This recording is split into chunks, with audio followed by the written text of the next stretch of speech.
Hello and welcome everyone. So this course is about creating your own add-on with Python inside of Blender, and I'll just demo the tool that we create. So this is the main tool. It has 2D graphics, 3D graphics, ray casting, and many other topics will be covered. Even if you have no Python experience, that's okay because we start off with some Python fundamentals and then we build from there. So this tool even has the ability to hit escape and revert back to the original mesh.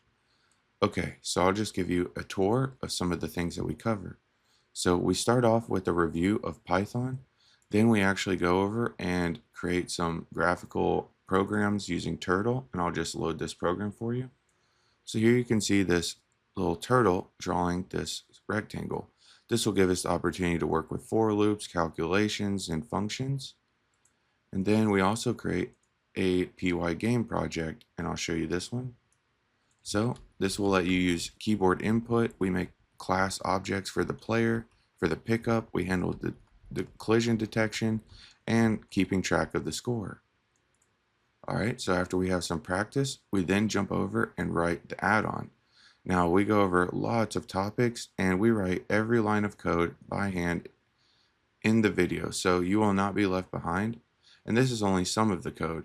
There is a lot that we cover in this course. And well, I hope to see you in there.